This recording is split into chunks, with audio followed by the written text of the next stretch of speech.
Bismillahirrahmanirrahim. Assalamualaikum warahmatullahi wabarakatuh.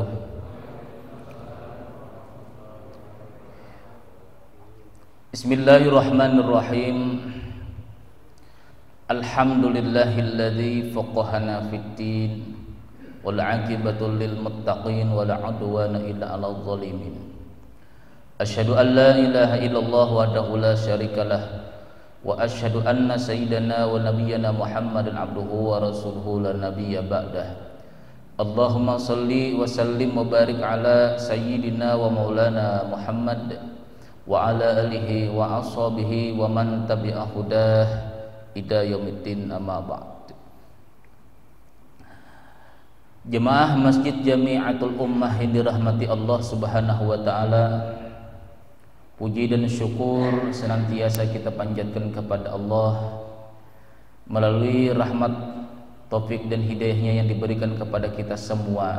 Pada malam hari ini kita masih bisa diberikan Allah Subhanahu wa taala umur yang panjang, diberi kesehatan sehingga kita masih bisa duduk di masjid ini guna melaksanakan kewajiban kita bersama di dalam menuntut ilmu agama. Dan marilah kita berniat, nawaitu an a'takifa fi hadzal masjid sunnatan lillahi ta'ala. Sengaja aku beriktikaf di masjid ini sunat atasku karena Allah. Salawat serta salam marilah kita sampaikan kepada junjungan kita Nabi besar Muhammad sallallahu alaihi wasallam beserta para keluarga, sahabat, zuriat dan pengikut-pengikut beliau hingga akhir nanti.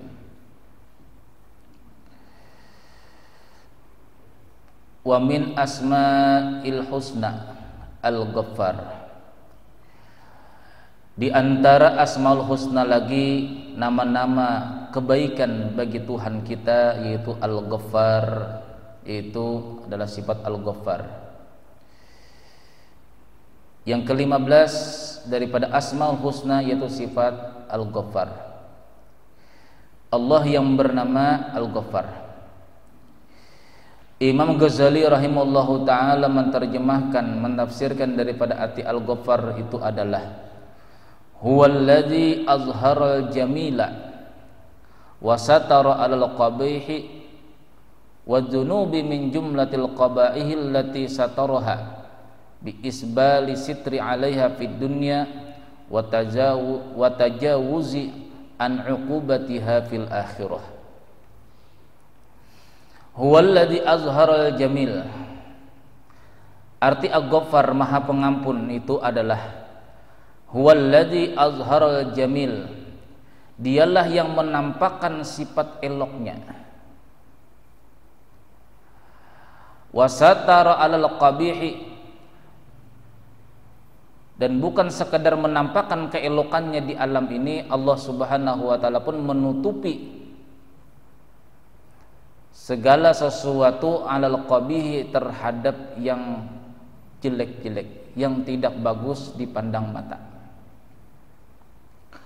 Wa dzunubu min jumlatil qabaihi, dan adalah dosa-dosa itu termasuk daripada kejelekan-kejelekan yang telah Allah Ta'ala tutupkan. Bi isbali sitri 'alaiha fid dunya, dengan Allah Ta'ala turunkan pendinding terhadap dosa tersebut di dunia, di dalam dunia. Satu. Yang kedua, wa tajawuzi an uqubatiha fil akhirah, dan Allah menghapusnya pula hukuman daripada dosa tersebut fil akhirah, di akhirat. Jadi arti al-Ghaffar adalah Allah yang menampakkan keelokan, yang sehingga di waktu kita bercermin disunahkan Nabi Shallallahu Alaihi Wasallam untuk membaca doa.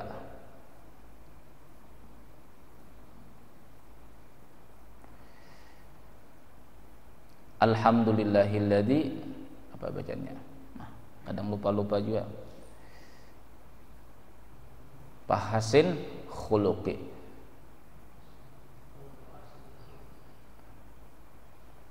Kadang lupa juga kita inilah. Allah yang menampakkan keelokan dan menutup semua yang qabih-qabih. Di antara sifat Allah Subhanahu wa taala itu Allah taala menampakkan keelokan di muka bumi. Allah menyuruh kita berelok-elok, bercantik-cantik, bertampan-tampan. Sehingga Rasulullah SAW sendiri pun di dalam musafir beliau tidak pernah ketinggalan yang namanya sisir. Yalah. Nah, berelok-elok juga.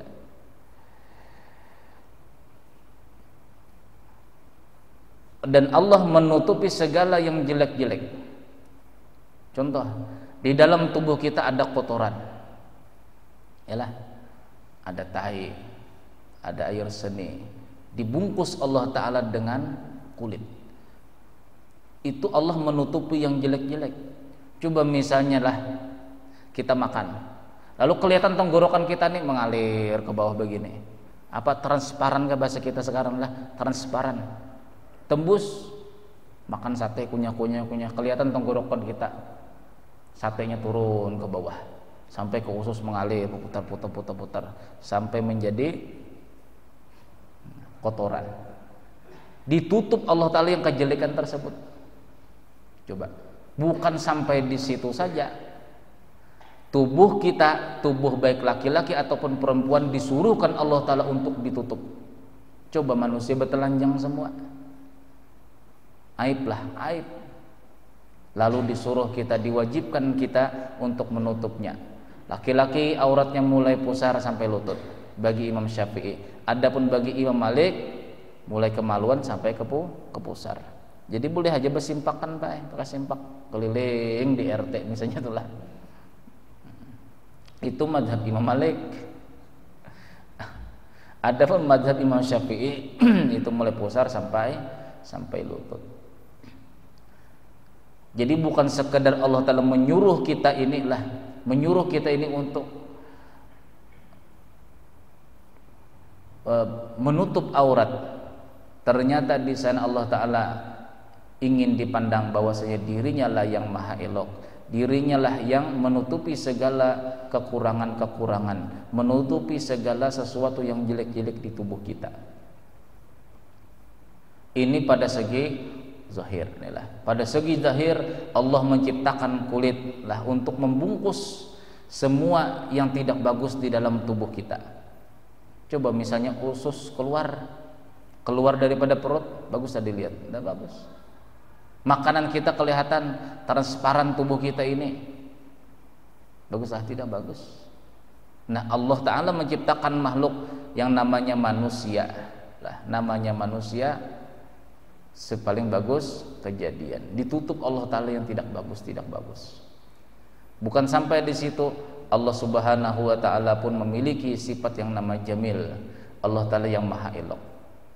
Bukan sekadar ditutup dengan dibungkus dengan kulit saja, manusia pun disuruhkan untuk menutup auratnya. Lalu kita berpakaian. Nah, itu tanda bahwasanya Tuhan kita yang bernama Allah memiliki sifat Al-Ghaffar, maha menutupi pada segi zahir. Adapun pada segi batin, ada segi yang tidak terlihat. Allah Subhanahu wa Ta'ala menutupi dosa-dosa kita. Nah, terlebih kita sebagai umat Nabi Muhammad SAW, di waktu seseorang melakukan suatu dosa itu tidak ditampakkan di mukanya. Dia habis mencuri, tidak dinampakkan ini bertulisan mencuri. Dia melakukan kemaksiatan lain, tidak diperlihatkan Allah Subhanahu wa Ta'ala kepada makhluk-makhluk yang lain. Allah Ta'ala tutupi. Jadi pada segi zahir Allah Ta'ala membungkus, Allah Ta'ala menyuruh kita menutup aurat. Pada segi batin Allah Ta'ala itu menutup keaiban kita, tidak dinampakkan. Dosa-dosa kita itu tidak dinampakkan. Inilah keistimewaan Nabi Muhammad SAW dan umatnya. Saat ketika kalau di zaman Nabi Musa alaihissalam, semua pendosa-pendosa dari umat Nabi Musa alaihissalam itu akan diperlihatkan Allah Subhanahu wa Ta'ala keaibannya.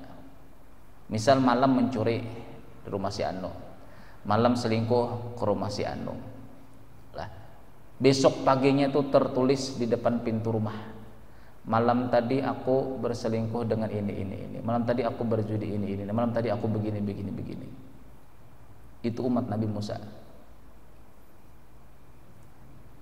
Bukan sampai di depan pintu rumah saja yang bertulisan keaiban kita itu di zaman umat Nabi Musa alaihissalam, dituliskan di dahi sini. Ayo, keaiban di zaman selain Nabi Muhammad SAW itu dibuka Allah. Nah, kita sebagai umat Nabi Muhammad ditutupi Allah. Apapun kemaksiatan umat Nabi Muhammad ditutupi Allah. Dosa apa juga pun ditutupi Allah.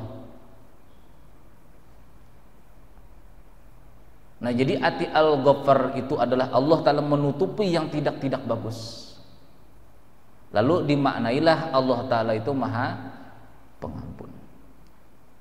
Itu di dalam dunia ditutupi Allah Ta'ala. Ada ndak kelihatan misalnya orang tua habis melakukan maksiat di mukanya tidak kelihatan, terkecuali para kekasih Allah Subhanahu wa Ta'ala yang mereka ini dibukakan Allah Ta'ala hijab.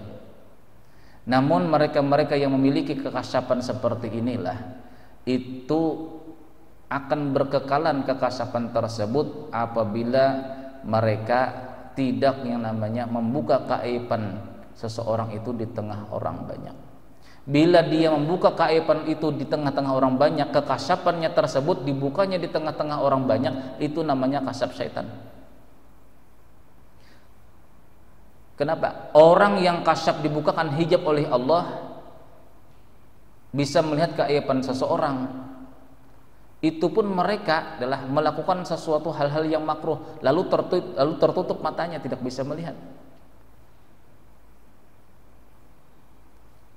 Orang-orang dahulu. Kalau umat-umat sekarang beda lagi, bagaimana supaya kasab. Itulah. Kalau orang umat-umat di zaman ulama-ulama salaf dahulu, apabila mereka terbuka hijab bisa melihat keaiban orang lain, mereka itu langsung berjauh. Takut membuka aib seseorang. Sedangkan Allah sendiri menutup aib makhluknya, kenapa ya kita yang membuka? Nah, oleh karena demikian orang yang menggosip atau menggibah, kenapa dikatakan dosa besar? Dikarenakan Allah Ta'ala menutup aib makhluk, dia yang membuka. Makanya orang yang bertobat daripada gibah atau gosip itu akhir daripada umat yang masuk ke dalam surga. Karena dosanya sangat berat ini, dosanya kepada makhluk. Gosip-gosip itu nah.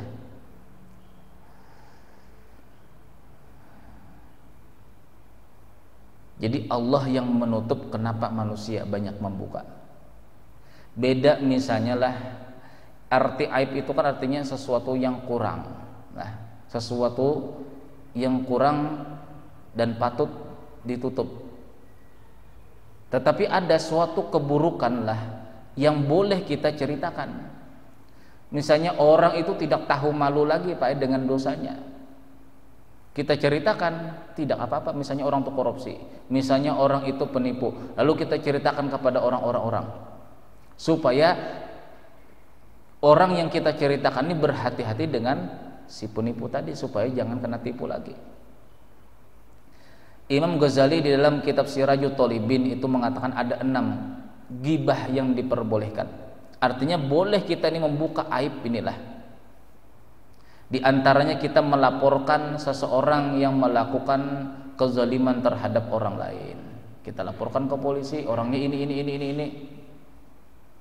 Kenapa tidak dikatakan membuka aib? Karena dia sendiri pun tidak malu dengan kekurangannya sendiri. Itu namanya bukan aib. Kita melaporkan. Misalnya ada lagi seseorang itu selingkuh, dibawanya jalan selingkuhannya tadi, bawa jalan ke sana kemari.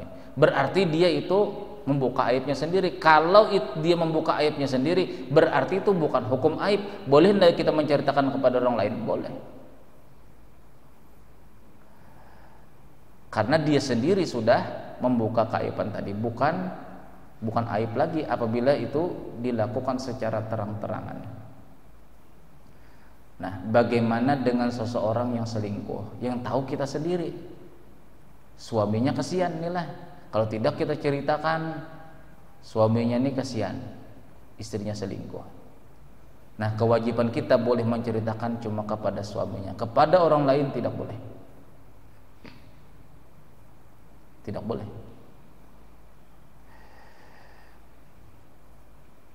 Jadi di dalam dunia Allah Subhanahu wa taala itu menutupi daripada dosa-dosa kita. Dengan apa? Tidak ditampakkannya dosa-dosa kita, baik di dahi ataupun di pintu rumah kita, sebagaimana sudah terjadi di zaman umat Nabi Musa alaihissalam. Jadi bersyukur alhamdulillah kita ini dijadikan daripada umat Nabi Muhammad sallallahu alaihi wasallam.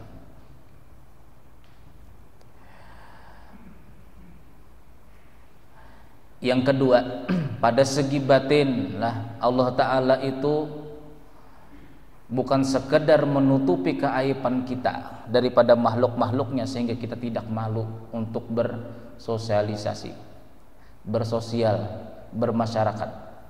Wa tajawuzi an uqubatiha fil akhirah. Allah Ta'ala pun mengampuni dosa-dosa seseorang tadi di akhirat.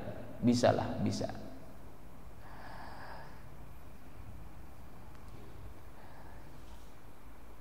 Yang penting kata Rasulullah SAW di dalam hadis beliau, man satara alal mu'min auratahu satarallahu alaihi auratahu yaumal qiyamah. Barang siapa yang menutupi aib seorang mukmin, aurat seorang mukmin, Allah Ta'ala akan menutupnya keaiban seseorang tersebut nanti di akhirat. Kita ada dosa nih lah, ada dosa yang ada saksinya. Misalnya dahulu waktu masa jahiliyah kita senang ke tempat ya perempuan-perempuan nakal misalnya lah, saksinya ada teman kita, sering ke sana. Nah, otomatis nih lah di akhirat pasti disidang. Kenapa? Karena ada saksi. Bila ada saksi itu sangat sulit pengampunan Allah Ta'ala. Bukan Allah Ta'ala tidak mau mengampun, cuma karena ini tadi, ada saksi ini tadi yang akan menuntut kita. Bagaimana dosa-dosa tersebut sedangkan teman kita ini misalnya sudah meninggal dunia, yang saksi kita tadi, otomatis dia sudah dicalonkan sebagai saksi daripada dosa-dosa kita. Nah, dengan memperbanyak kita menutup keaiban orang beriman, nanti di akhirat ditutup Allah Ta'ala masalah keaiban kita ini, keaiban di waktu masa jahiliyah kita. Itu ada diceritakan daripada beberapa hadis lah, bahwasanya pada waktu nanti di sidang orang yang ada saksi ini, entah Allah Ta'ala nanti melupakan saksi tersebut untuk bersaksi, atau nanti Allah Ta'ala menyidang kita yang pernah melakukan suatu kemaksiatan, ada saksinya, kita cuma sekedar berhadapan dengan Allah semata, tidak diadakan saksi, lalu manusia tidak mendengar. Masalahnya apabila manusia mendengar, itu otomatis saksi pun akan datang. Nah, itu diantara Allah Ta'ala mengampuni dosa-dosa orang di akhirat, itu dengan cara apa? Dengan cara kita banyak menutupi keaiban-keaiban saudara kita yang beriman. Kalau kita banyak-banyak membuka, maka Allah Ta'ala buka keaiban kita di akhirat. Makanya gosip itu inilah salah satu orang yang betul-betul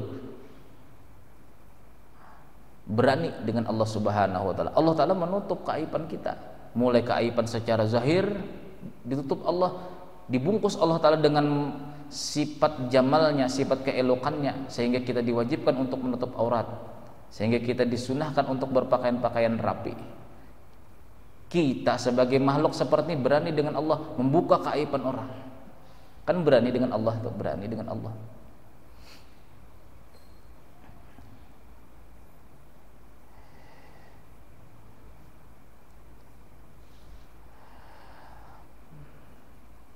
Wa awalu satrihi 'alal 'abdi ayaj'ala maqabiha badanihi allati tastaqbiha ainu masturatan fi batinihi. Itu cara pertama Allah Ta'ala Allah Subhanahu wa taala yang bersifat Ghafar tadi menampakkan sifatnya, menampakkan namanya itu kepada hambanya, Allah taala menutupi segala yang tidak bagus dan dibungkus Allah taala dengan keelokan-keelokannya. Jadi keelokan Allah taala di akhirat itu Allah taala bisa menutup atau tidak menyidang daripada dosa-dosa kita selama kita banyak-banyak menutupi daripada aurat atau aib saudara kita semuslim.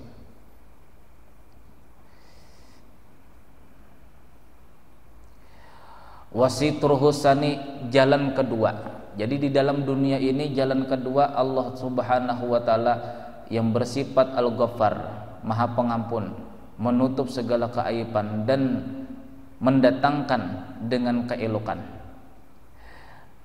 Anja'ala musqarran khawatirhi madmumati wa iradatihi qabihati sirra qalbihi hatta la yattali'a ahadun ala sirrihi. Allah taala menetapkanlah di dalam geritik hati kita ini tetap berada di dalam. Kita nilai berencana sesuatu yang tidak bagus lah misalnya, itu tidak akan berbunyi keluar. Kita berencana yang tidak bagus terhadap orang lain, kita rencanakan, bunyi daripada niat hati kita tersebut tidak dijahirkan Allah Ta'ala melalui mulut kita. Masih Allah Ta'ala Maha Penyayang, masih ada teguran di dalam hati kita.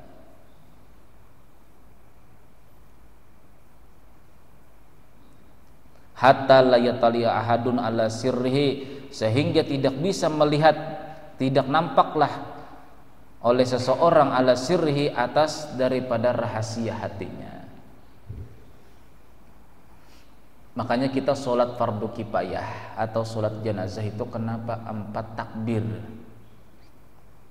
Lah, takbir pertama itu kita niatkanlah, ya Allah ampunilah rahasia si mayat ini. Itu takbir pertama, makanya bacaannya Fatihah. Fatihah itu adalah rahasia seluruh alam. Surah Fatihah itu induk Quran, Ummul Quran yaitu Fatihah. Dan itulah rahasia seluruh alam. Kalau seluruh alam termasuk diri kita, berarti kita pun ada memiliki rahasia. Sehingga bagaimana caranya Allah Ta'ala mau mengampuni rahasia si mayat ini? Kita niatkan di waktu takbir pertama, ya Allah ampunilah rahasia si mayat. Tubuh kita ini terbagi menjadi empat komponen. Itu takbir pertama. Jadi kenapa bacaannya, mengapa bacaannya Fatihah, sedangkan Fatihah adalah rahasia? Kita minta fadilah daripada Allah daripada Fatihah, ampunilah ya Allah daripada rahasia si mayat. Takbir yang kedua, kita minta ampunkan kepada Allah untuk mayat. Minta ampunkan apa? Minta ampunkan rohnya. Lalu kita baca sholawat di sana. Takbir yang ketiga, kita minta ampunkan kepada Allah akan dosa hatinya. Takbir yang keempat, kita minta ampunkan dosa daripada zahirnya atau batang tubuhnya. Lalu kalau Allah Ta'ala mengampuni segala 4 komponen ini, insya Allah mayat tadi tidak akan tersiksa di dalam kubur. Yang kebanyakan kita sholat jenazah, ampuni dosa yang segimana yang kita tidak tahu. Ada 4 letaknya, ada rahasianya, ada rohnya, ada hatinya, ada jasadnya. Nah itu caranya, cara daripada sholat fardu kifayah atau sholat jenazah. Yang pertama, takbir pertama, sebelum kita mengangkat takbir, niatkanlah, ampunilah ya Allah rahasianya. Selesai bacaan Fatihah, dolin amin, hendak mengangkat takbir, ampunilah rohnya.